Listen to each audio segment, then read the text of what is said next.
जय हिंद विद्यार्थी मित्रांनो, मराठी जी के ऑफिशियल या यूट्यूब चॅनलवर आपल्या सर्वांचं स्वागत करतो. पोलीस भरती विशेष सिरीजचा हा तिसरा भाग. या आधीच्या भागात आपण बघितलं मागच्या 3 वर्षाच्या पोलीस भरतीच्या पेपरचं विश्लेषण केलं आपण. त्यात आपण पाहिलं की विषयाचं काय काय महत्त्व आहे, विषयाचे केंद्रबिंदू कोणतं आहे आणि सध्या प्रश्न विचारण्याचा ट्रेंड काय चालू आहे आणि जे महत्त्वाचे सर्वात जास्त विचारण्यात जाणारे प्रश्न आहे त्याचा आपण एक आढावा घेतला होता. आता हा त्याच्या पुढचा भाग आहे की जे प्रश्न नेहमी विचारले जातील किंवा परीक्षेसाठी उपयुक्त असतील किंवा ते नक्की विचारले जातील. तर पहिला प्रश्न आपण बघू. महाराष्ट्र पोलीस दलातील कोणत्या विभागाकडे नक्षलवाद्यांचा बिमोड करण्याची जबाबदारी आहे? तर पहिलं ऑप्शन आहे फोर्स 1, दुसरं आहे C60, CRPF का QRT. तर याचं उत्तर आहे C60. आता जर आपण बघितलं 2014च्या आधी 182 जिल्ह्यामध्ये नक्षलवाद्यांचा प्रभाव होता. त्याला आपण रेड बेल्ट म्हणून म्हणतो किंवा रेड कॉरिडॉर म्हणून म्हणतो. जर नीट लक्ष दिलं की महाराष्ट्र, तेलंगणा, झारखंड किंवा जो वनयुक्त विभाग जो होता तिथे जास्त नक्षलवादी कारवायांचा प्रभाव होता. तर 2014 ते 2025 या कालावधीमध्ये 171 जिल्हे नक्षलवादी मुक्त झालेले आहेत आणि 11 जिल्ह्यांचा अजून तिथं चालू आहे की त्याचा बिमोड करण्याचा विचार, बिमोड करण्याच्या मागं भारत सरकार आहे. त्यानंतर पुढचा प्रश्न आहे मुख्यमंत्री माझी लाडकी बहीण योजनेचे अर्ज भरण्यासाठी कोणते ॲप वापरले जातात?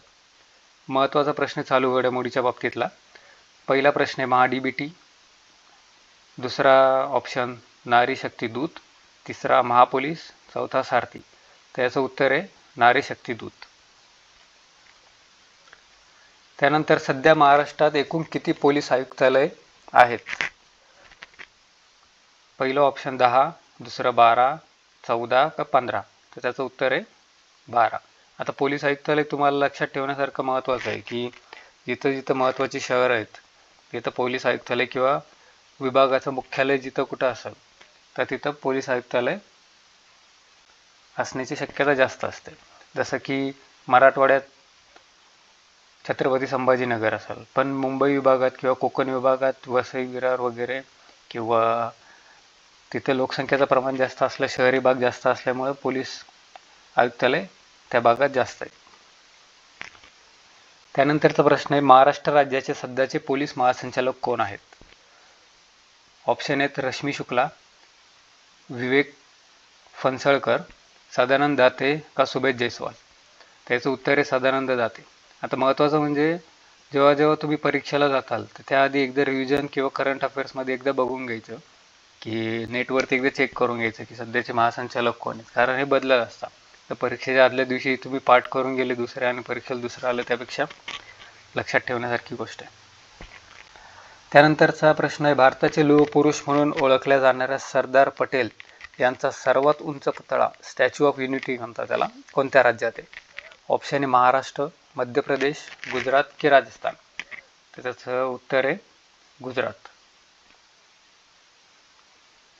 भारतीय राज्यघटनेतील कलम 1 नुसार भारत हा काय आहे?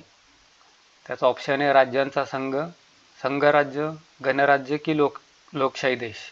त्याचं उत्तर आहे राज्यांचा संघ. भारताच्या पहिल्या कलममध्येच लिहिलेलं आहे की भारत हा राज्यांचा संघ आहे. तर हे लक्षात ठेवण्यासारखी गोष्ट आहे इथं. त्यानंतरचं कोसबाडच्या टेकडीवरून हे आत्मवृत्त कोणी लिहिले? ऑप्शन आहे अनुताई वाहक, ताराबाई मोडक, सावित्रीबाई फुले की पंडिता रमाबाई. त्याचं उत्तर आहे अनुताई वाघ. त्यानंतर पुढचा प्रश्न महाराष्ट्रातील सर्वात कमी साक्षरता असलेला जिल्हा कोणता? गडचिरोली, नंदुरबार, वाशिम की हिंगोली. याचं उत्तर आहे नंदुरबार. त्यानंतरचा प्रश्न 2024च्या T20 विश्वचषक स्पर्धेचा विजेता देश कोणता? बार्बाडोसमध्ये हा विश्वचषक झाला होता. तर त्याचं विजेतेपद कोणाला होतं? त्याचं उत्तर आहे भारत. त्यानंतर ऑपरेशन मुस्कान हे खालीलपैकी कशाशी संबंधित आहे? ऑप्शन आहे गरिबांना अन्न देणे, हरवलेल्या मुलांचा शोध घेणे, सायबर सुरक्षा की वृक्षापन. त्याचं उत्तर आहे हरवलेल्या मुलांचा शोध घेणे. त्यानंतर पुढचा प्रश्न आहे, राज्यघटनेच्या कोणत्या कलमान्वये अस्पृश्यता नष्ट करण्यात आली आहे? कलम 14, कलम 15, कलम 17 की कलम 19? त्याचं उत्तर आहे कलम 17. त्यानंतर पुढचा प्रश्न घेऊ आपण, महाराष्ट्रातील लोणार सरोवर कोणत्या जिल्ह्यात आहे?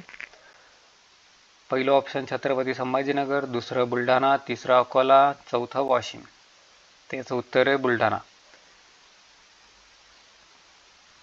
त्यानंतर पुढचा प्रश्न, भारताचे सध्याचे राष्ट्रीय सुरक्षा सल्लागार म्हणजेच NSA कोण आहेत?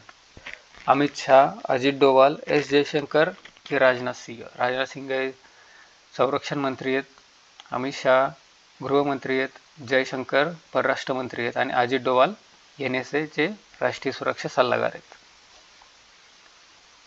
विमान हा शब्द कोणत्या भाषेतून मराठीत आला आहे? कोणता विमान? ऑप्शन आहे अरबी, फारसी, तत्सम संस्कृत की पोर्तुगीज? याचं उत्तर आहे तत्सम संस्कृत. त्यानंतरचा प्रश्न आहे, आधुनिक भारताचे जनक म्हणून कोणास ओळखले जाते? ऑप्शन आहे स्वामी विवेकानंद, राजाराम मोहन रॉय, महात्मा गांधी की दादाभाई नौरोजी? याचं उत्तर आहे राजा राम मोहन रॉय. राजा ही इंग्रजांनी दिलेली पदवी त्यांना, हे त्यांचं नाव नाही आहे, त्यांचं नाव आहे राम मोहन रॉय. डिजिटल क्रांतीच्या युगात भारताने स्वतःची कोणती पेमेंट सिस्टीम विकसित केली आहे? तर हे आपण सगळ्याला माहिती आहे की आपण डे टू डे लाईफमध्ये रेग्युलरली वापरत असतो. त्याचं उत्तर तुम्हाला माहितीच आहे, UPI. याचा पुढचा प्रश्न आहे, छत्रपती शिवाजी महाराज आंतरराष्ट्रीय विमानतळ कोठे आहे? पुणे, नागपूर, मुंबई की नाशिक? त्याचं उत्तर आहे मुंबई. त्यानंतर पंचायत राज स्वीकारणारे भारतातील पहिले राज्य कोणते? महाराष्ट्र, गुजरात, राजस्थान की मध्य प्रदेश? याचं उत्तर आहे राजस्थान. त्यानंतर रक्तातील साखरेचे प्रमाण नियंत्रित करण्यासाठी कोणते संप्रेरक हॉर्मोन उपयुक्त असते? त्याचं ऑप्शन आहे थायरॉक्सिन, इन्सुलिन, ॲड्रेनालिन का एस्ट्रोजन? त्याचं उत्तर आहे इन्सुलिन. साखरेचं प्रमाण म्हणजे शुगर आणि इन्सुलिन हे लक्षात ठेवायचं इथं. त्यानंतर हे नांदूर मधमेश्वर हे पक्षी अभयारण्य कोणत्या जिल्ह्यात? पक्षी अभयारण्य विचारले त्यांनी. त्याचं ऑप्शन आहे अहिल्यानगर, नाशिक, सोलापूर की जळगाव? त्याचं उत्तर आहे नाशिक. त्यानंतर भारतीय चलनी नोटांवर किती भाषा लिहिलेल्या असतात? हा खूप ट्रिकी प्रश्न आहे. पहिलं ऑप्शन आहे 15, 16, 17 की 18? त्याचं उत्तर आहे 17. आता इथं महत्त्वाचं किती भाषा आहे, म्हणजे टोटल भाषा विचारलेल्या आहे त्यांनी रिजनल लँग्वेजेस नाही विचारल्या, लोकल लँग्वेजेस नाही विचारल्या किती असतात म्हणून. तर आपण इथं त्याचं स्पेसिफिकेशन बघू. पुढची नोट जर आपण पाहिली तर त्यात हिंदी आणि इंग्रजीमध्ये भारतीय रिझर्व्ह बँक म्हणून किंवा असं लिहिलेलं असतं नोटेच्या पुढच्या बाजूला, आणि मागच्या बाजूला 15 भाषा आहे. तर इथं कन्फ्यूज होण्यासारखं आहे की 15 की 17? तर टोटल भाषा 17 आणि रिजनल लँग्वेजेस 15. तर त्यात कोणती ती आसामी, बंगाली, गुजराती, कन्नड, काश्मीरी, कोकणी, मल्याळम, मराठी, नेपाळी, ओडिया, पंजाबी, संस्कृत, तमिळ, तेलुगू आणि उर्दू. त्यानंतरचा प्रश्न आहे, सायबर क्राईममध्ये वापरल्या जाणाऱ्या OTPचा पूर्ण अर्थ काय होतो? तर आपण रेग्युलर वापरतो, तर त्याचा ऑप्शन आहे 1 time process, 1 time password, 1 time pass, online target point? त्याचं उत्तर आहे 1 टाइम पासवर्ड. महाराष्ट्रातील कोणत्या जिल्ह्याला ज्वारीचे कोठार म्हणतात? तर पहिलं ऑप्शन आहे सोलापूर, दुसरं ऑप्शन आहे अहिल्यानगर, तिसरं ऑप्शन आहे सांगली की जळगाव? जळगावसाठी केळी हे लक्षात ठेवण्यासारखं आहे. त्याचं ऑप्शन आहे सोलापूर. तर याच्या पुढचा प्रश्न आहे, डोंगरीच्या तुरुंगातील 101 दिवस हे पुस्तक कोणी लिहिलं? डोंगरीच्या तुरुंगातील 101 दिवस हे पुस्तक कोणी लिहिले? ऑप्शन आहे विदा सावरकर, गोगा आगरकर, लोकमान्य टिळक की साने गुरुजी? या प्रश्नाचं उत्तर तुम्ही कमेंट सेक्शनमध्ये द्यायचं आहे की डोंगरीच्या तुरुंगातील 101 दिवस या पुस्तकाचे लेखक कोण आहेत. तर विद्यार्थी मित्रांनो, आजचा व्हिडिओ आपल्याला कसा वाटला ते मला लगेच कळवा. आणि पुढच्या व्हिडिओमध्ये आपण चालू घडामोडीशी आधारित इराण, अमेरिका आणि इस्रायलच्या युद्धाच्या बाबतीत घेऊ.